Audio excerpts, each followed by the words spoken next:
Dans certaines versions, c'est dit je peux tout, dans l'autre, c'est je puis tout. Par celui qui me fortifie.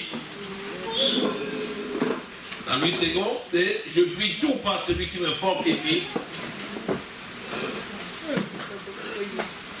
Alléluia. Amen.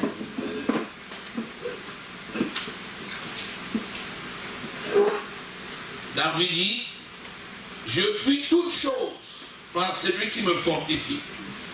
Il précise, toutes choses par celui qui me fortifie. Alléluia. Amen. La Bible matin dit, je puis toutes choses en Christ qui me fortifie.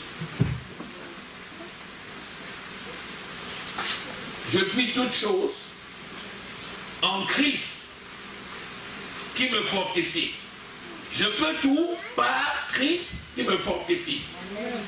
Je peux tout par Christ qui me fortifie. Ou encore, je peux tout par celui qui me fortifie. Qui me fortifie, c'est l'esprit de force. Alléluia. Parce que Dieu le Père et Dieu le Saint-Esprit habitent en nous. Alléluia. Amen. Dieu le Père et Dieu le Fils habitent en nous par Dieu le Saint-Esprit. Alléluia. Amen. Donc quand il dit je peux tout par Christ, je peux par Christ, je peux par celui qui me fortifie, on parle ainsi de Dieu 3 fois saint. Amen. Et c'est notre capacité. Alléluia. Amen. Seigneur, tu es notre force. Tu es notre capacité. Tu es le Dieu qui accomplit toutes choses par tes enfants, que ton nom soit glorifié. Amen. Tu as promis, Seigneur, d'inscrire tes paroles sur les tables des cœurs. Alléluia. Oui, Seigneur, ce soir, cette nuit, à cette veillée, tu inscris cette parole dans les tables des cœurs au nom de Jésus. Amen. Merci pour cette capacité que nous avons. Amen. Mon âme te loue et te bénit. Au nom précieux du Seigneur Jésus que nous avons prié. Amen. Je peux tout par celui qui me fortifie. D'abord, je peux dire, je peux tout. La première réaction, c'est qui? Qu'est-ce qu'il a dit? Je peux tout. C'est un orgueil. Comment quelqu'un peut dire qu'il peut tout? Est-ce qu'il y a sur cette terre quelqu'un qui puisse être capable de tout faire, si ce n'est pas quelqu'un qui est orgueilleux? Et tu dis, par celui qui me fortifie, on dit, ah, donc la force là, c'est pas de toi, quoi. Ah oui, je peux tout parce que l'esprit de Christ vit en moi. Amen. L'esprit de Christ. Oui, la Bible dit, si quelqu'un n'a pas l'esprit de Christ, il ne lui appartient pas. L'esprit de Christ, c'est l'esprit de Dieu. Amen. Mais comme l'esprit de Dieu représente Christ, c'est l'esprit de Christ. Amen. 1 Pierre 1 verset 10 te dit, même les prophètes qui ont sondé les Écritures au début, c'était par l'esprit de Christ qu'ils l'ont fait. Alléluia. Amen. Parce que Christ était au commencement de toutes choses. Tout a été fait par lui et pour lui. Or, c'est l'esprit de Christ que j'ai en moi. Et c'est par Christ que je peux tout. C'est pourquoi je peux affirmer, je peux tout par celui qui me fortifie. Mais est-ce que tu peux oser croire à cette parole? C'est ça l'objet de cette exhortation, tellement vous avez entendu parler de ça. Est-ce que tu peux oser croire? Est-ce que tu as l'audace de croire? Amen. Amen. Amen. C'est le Saint-Esprit qui nous donne l'audace. C'est le Saint-Esprit qui nous donne la hardiesse. C'est lui qui nous donne l'entrain. C'est lui qui nous donne le courage. C'est par l'Esprit que nous pourrons nous présenter devant le trône de la grâce. Si c'était le Saint-Esprit, tu ne peux même pas te présenter devant Jésus. Quand tu vois la description de Jésus, s'il se présente devant toi, tu vas tomber comme raidement. Il est écrit dans l'Apocalypse au chapitre 1er. On décrit Jésus. On dit ses cheveux sont blancs comme neige. Ses yeux sont une flamme de feu. Amen. Alléluia. Ses pieds, c'est de l'airain ardent. Amen. Sa voix, c'est le grondement des grandes eaux. Amen. Comme le grondement d'un tonnerre. Amen. Et elle dit, oui, Jésus là, allez dire à votre Jésus là de venir. Si lui-même ne vient pas, je ne veux pas croire à vos histoires. Jésus, s'il se présente devant toi dans sa gloire, tu vas tomber mort. Nous pouvons, nous, parce que nous avons le privilège. Puisque nous sommes des appelés, nous avons répondu à l'appel. Alléluia. Est-ce que tu peux oser déclarer, je puis tout. Par celui qui me fortifie. Je peux tout. Par le Saint-Esprit. Par l'Esprit de Christ. L'Esprit de force. L'Esprit de vérité. Amen. Acclame le Seigneur.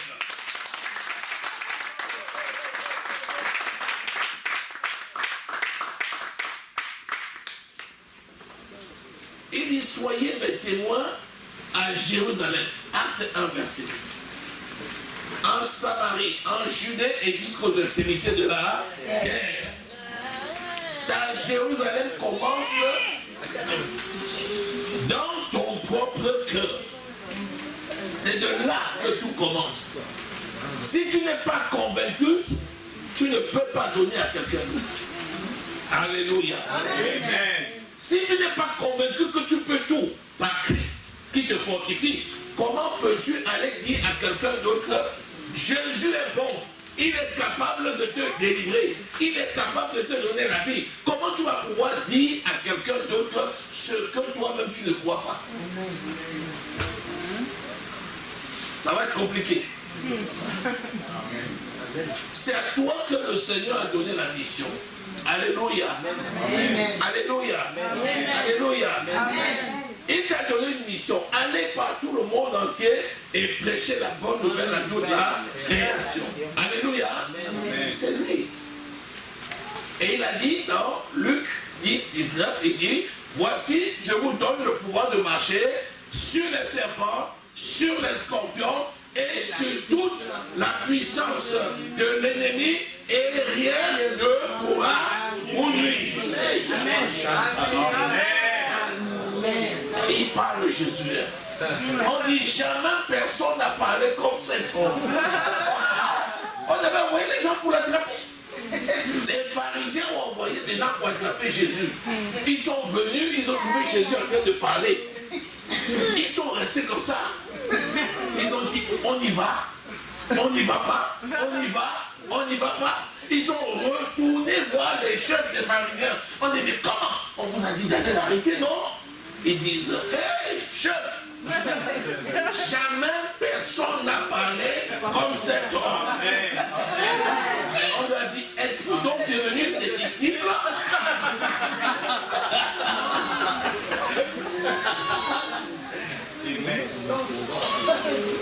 Il dit, voici, je vous donne le pouvoir. Ce pouvoir, c'est qui? C'est le Saint-Esprit. C'est l'Esprit de Christ qui habite en nous. Dans Marc 16, le verset 20, on dit, ils allèrent prêcher la bonne nouvelle à toute la création. Le Seigneur travaillait avec eux et confirmait la parole par les miracles qui l'accompagnaient. Par qui? Par le Saint-Esprit.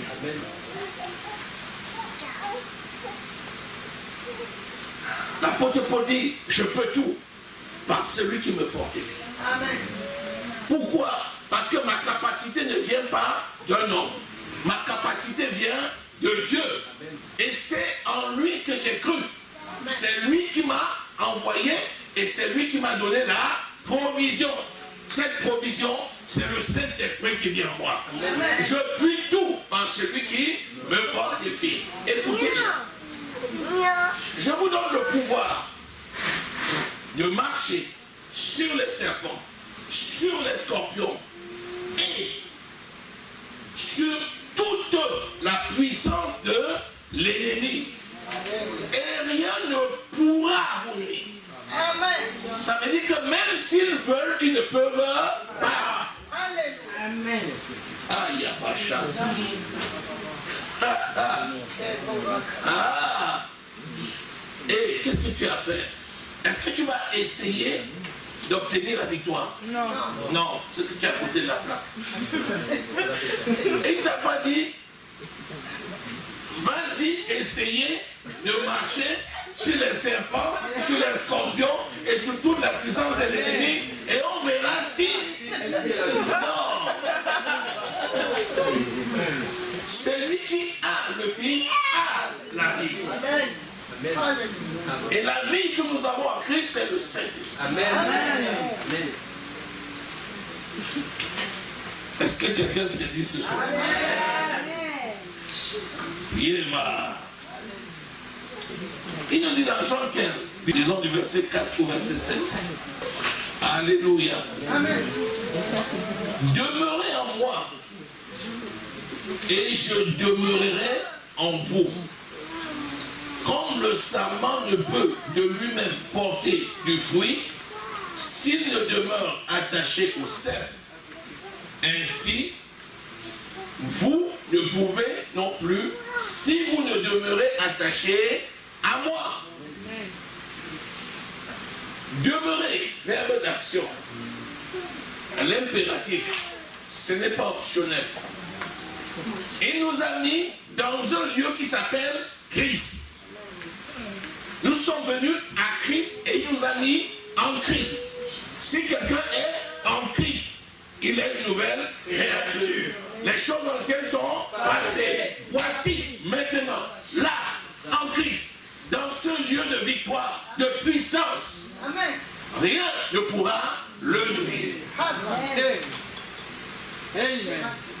Si vous demeurez en moi, c'est-à-dire, si tu restes là, à la place de puissance, c'est-à-dire où? C'est-à-dire dans les lieux célestes. Éphésiens 1, verset 21. Éphésiens 2, 6. Il nous a sortis des ténèbres, il nous a transportés dans le royaume du Fils de son amour. Il nous a fait asseoir avec lui dans les lieux célestes, loin au-dessus de toute autorité, toute domination, tout nom qui se peut nommer, non seulement dans le siècle présent, mais aussi dans le siècle à venir. Et c'est dans cette position de puissance, à la droite de Dieu le Père, là où règne la puissance de Dieu, c'est là que je demeure. Alléluia. Attendez. Ce n'est pas par mes forces que j'ai été transporté pour être mis là-bas. C'est la puissance de l'esprit qui m'a transporté de la boue de mes ténèbres. J'étais dans la boue, j'étais dans les ténèbres, j'étais pas encore sorti. Il m'a sorti de là. Et il m'a fait asseoir avec lui dans les lieux.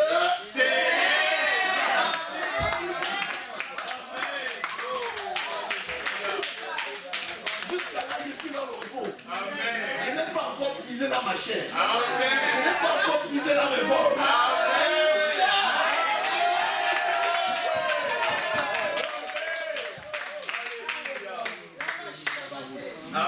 Je n'ai pas encore puisé dans mes réserves. Je suis toujours porté, transporté. Et c'est l'esprit qui fait tout cela. Je puis tout par celui qui me fortifie. Et si vous demeurez, la notion de liberté va s'y mêler maintenant. Et donc il m'a transporté, il m'a mis là-bas, mais il n'a pas barricadé les portes. Il a laissé les portes ouvertes. Et il m'a laissé la capacité de demeurer ou de partir. Ah non, je ne partirai pas, c'est trop bon. C'est trop bon ici. Amen. Quand tu demeures dans les lieux célestes, là-bas, il n'y a pas de grincement dedans. Il n'y a pas de pleurs. Il n'y a pas de larmes. Il n'y a pas de souffrance. Alléluia. C'est l'être spirituel que tu es, que je suis. suis. Si quelqu'un est en Christ, il est une nouvelle création. Les choses anciennes sont passées. Toutes choses sont devenues nouvelles. Est-ce que c'est la chair qui est devenue nouvelle? Non, c'est l'esprit de l'homme qui est de nouveau. C'est pour ça que Dieu me dit, mais c'est toujours lui, non? Il n'a pas changé. C'est le même, non? Mais il n'a pas changé. Qui t'a trompé? Ce n'est pas la même personne. Alléluia! Je suis un être spirituel. Je suis esprit. Je suis esprit. Je suis esprit. Amen. Je suis un être spirituel. Je suis esprit. Amen. Quand tu dis je suis esprit, tu es un démon.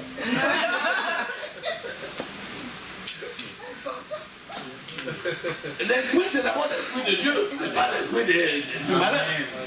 Non, je suis un être spirituel, c'est ton esprit qui naît de nouveau. Alléluia. Et c'est ça qui te procure la capacité. Comme il le dit lui-même, sans moi, vous ne pouvez rien. Je suis le cerf. Vous êtes le sarment. Si le sarment ne reste attaché au cerf, il ne peut porter de fruits. Or, c'est le sarment qui porte le fruit. Et c'est la qualité du fruit qui fait la beauté du cerf. Amen.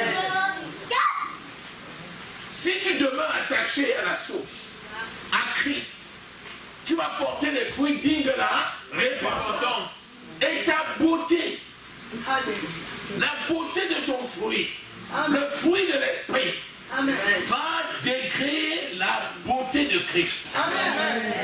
C'est en ça que tu es un digne ambassadeur. Amen. Alléluia. Alléluia. Alléluia. Alléluia.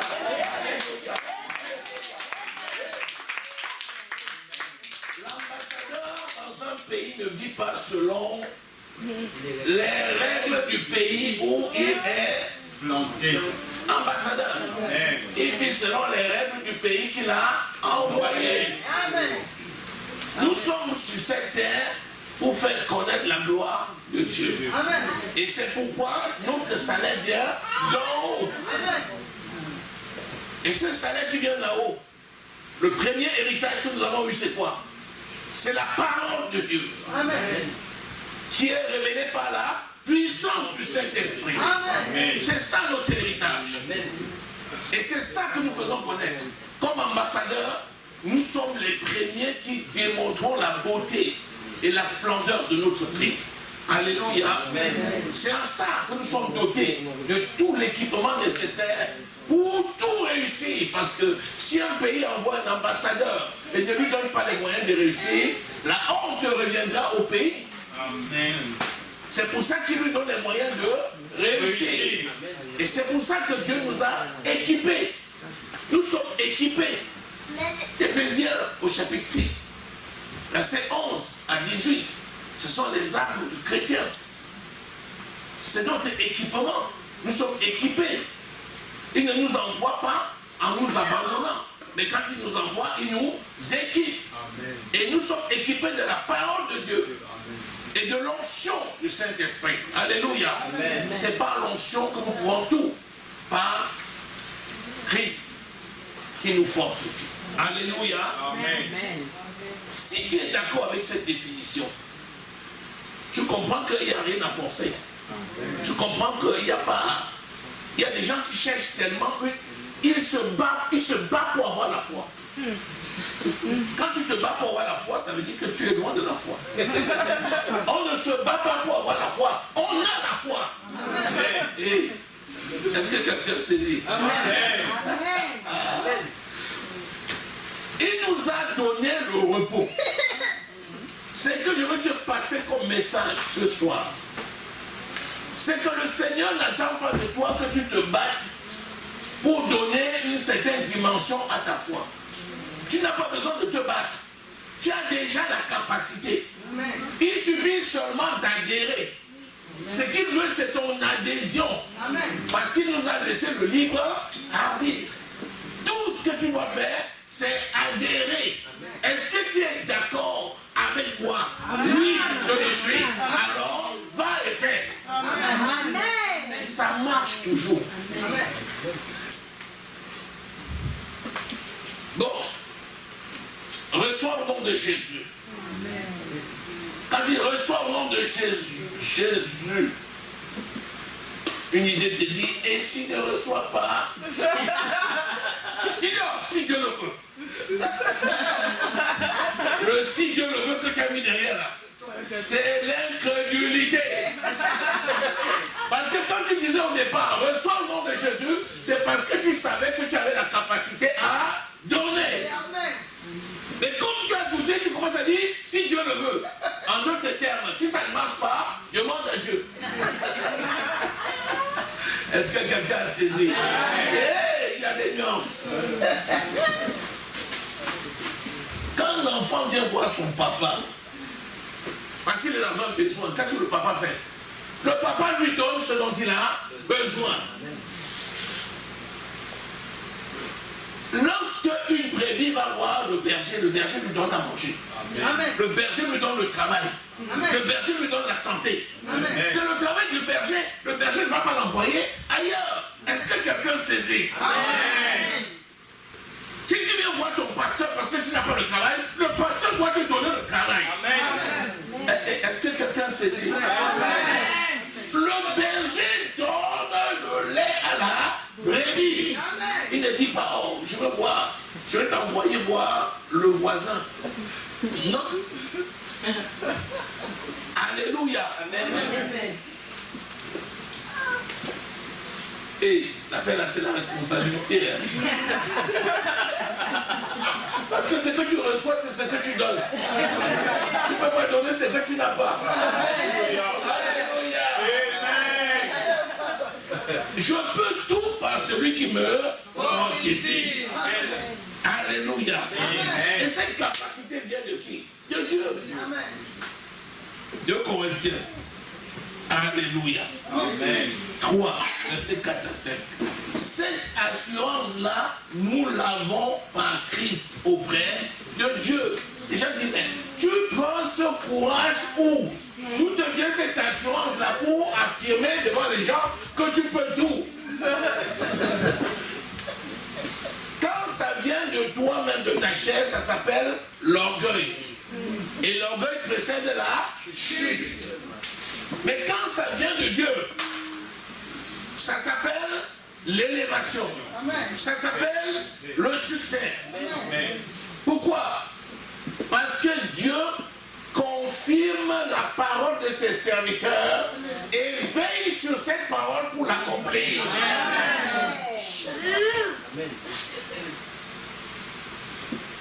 Amen. Amen. Ton langage doit changer. Alléluia. Apprends à dire les choses et pas oui mais. Ne dis pas oui mais. Quand il y a le mais, ça vient du malin. Apprends à libérer les paroles d'onction. Amen. Libère les paroles de vie. Amen. Libère les paroles d'édification. Amen. Ne parle pas beaucoup. Parle une fois. Arrête-toi. C'est suffisant. Amen. Alléluia.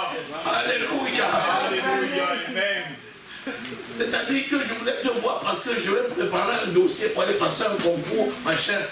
Reçois le nom de Jésus. C'est une partie. Et la sémence est déjà là. Le temps que tu as fait tes papiers là, ça a déjà germé, c'est en train déjà de porter les fruits. Tu reviendras seulement rendre le témoignage. Alléluia. Alléluia. Alléluia.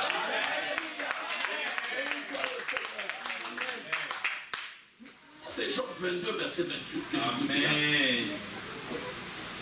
Il dit, à tes résolutions répondront le succès. Il n'a pas dit peut-être. Ta résolution, parce que tu penses comme Christ pense. Tu parles comme Christ parle. Et tu agis comme Christ agit. C'est pourquoi, à la parole de Dieu, répond toujours le succès. Si tu prends l'habitude de déclarer la parole de Christ, elle ne peut que s'accomplir. Amen. Béni soit le Seigneur. Amen. Est-ce que tu comprends maintenant que tu es le prophète de ta vie? Amen. Est-ce que tu comprends maintenant que tu es le prophète de ta vie? Est-ce que tu comprends 24 heures en une journée, c'est un temps de bénédiction que Dieu t'a donné. Est-ce que tu comprends que devant chaque situation, une parole que tu libères de ta bouche, c'est une onction sans fin? Amen. Tu libères ça pour toi et pour les autres. Amen. Alléluia. Amen. Je peux tout par celui qui me fortifie. Alléluia. Amen. Béni soit le Seigneur. Amen. Béni soit le Seigneur. Béni soit le Seigneur. Amen. Amen. Amen. Amen. Amen. Colossiens 1, verset 11. Il dit, soyez fortifiés à tous égards par sa puissance glorieuse, en sorte que vous soyez toujours et avec joie, persévérants et patients. Amen. Voilà une autre notion. La notion de persévérance et de patience. Je peux tout par celui qui me fortifie. Parce que à chaque action correspond une sémence. Et à chaque sémence correspond une croissance. Et après la croissance correspond la moisson. Amen. Et il n'y a pas de sémence avec une récolte instantanée. Il y a toujours un temps de croissance.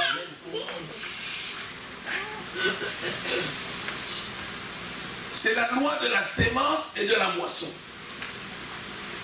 C'est la loi de la sémence et de la récolte. Lorsque Christ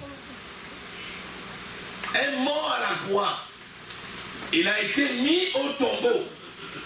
Il fallait qu'il reste au tombeau pendant 3 jours. Amen.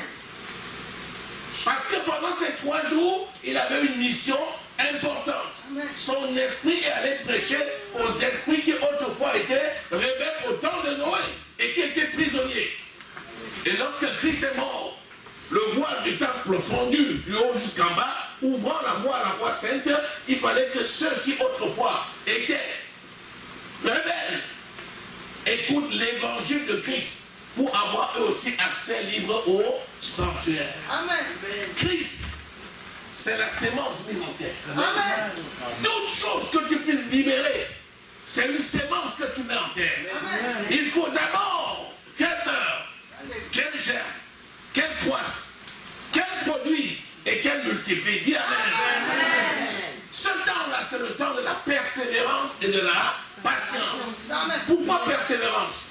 Persévérance dans l'effort et patience dans l'attente. Dis Amen. Persévérance dans l'effort et patience dans l'attente. Amen. Parce que lorsque tu as mis une graine, en attendant qu'elle germe, tu mettras une deuxième graine. En attendant qu'elle germe, tu mettras une troisième graine. En attendant qu'elle germe, tu mettras une quatrième graine. À un moment donné, l'un aura été mis en terre, l'autre aura germé, l'autre sera en croissance, l'autre sera en train de produire, et l'autre sera en récolte.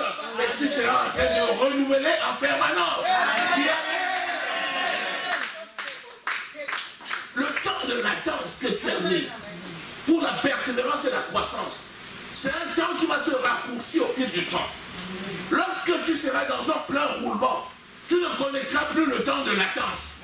Parce que tu seras en perpétuelle récolte. Hey! Est-ce que quelqu'un a saisi?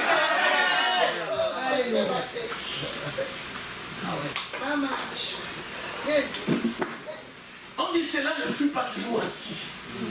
Oui, il a eu un temps où il a mis une graine par terre. Et il a dû attendre qu'elle germe, qu'elle porte du fruit. Alléluia. Amen. Attention, si nous ne sommes pas patients, ça veut dire que nous ne portons pas le fruit de l'esprit. Amen. Sachons être patients. Amen. Je vais être concret. Amen. Tu arrives dans ce pays de France. Tu veux les papiers. Pourquoi tu veux les papiers? Pour t'insérer, pour travailler. Donc c'est cohérent. Tu veux les papiers parce que tu veux une bonne insertion et tu veux travailler. Donc c'est cohérent. Ton objectif requiert quoi? La connaissance du milieu. Forcément. Parce que si instantanément tu reçois sans connaître le milieu, ça va te perdre. Le travail du Saint-Esprit, c'est quoi? C'est d'abord t'intégrer dans le milieu. T'amener à connaître le milieu dans lequel tu es. C'est prendre possession du milieu. Quand tu arrives, le temps de réfléchir d'abord, pose-moi la plante de tes pieds dans ce pays. Tu arrives, tu enlèves les chaussures. Amen. Les pieds nus. Tu marches sur la terre de au sein. Tu enlèves comme ça, tu dis oui.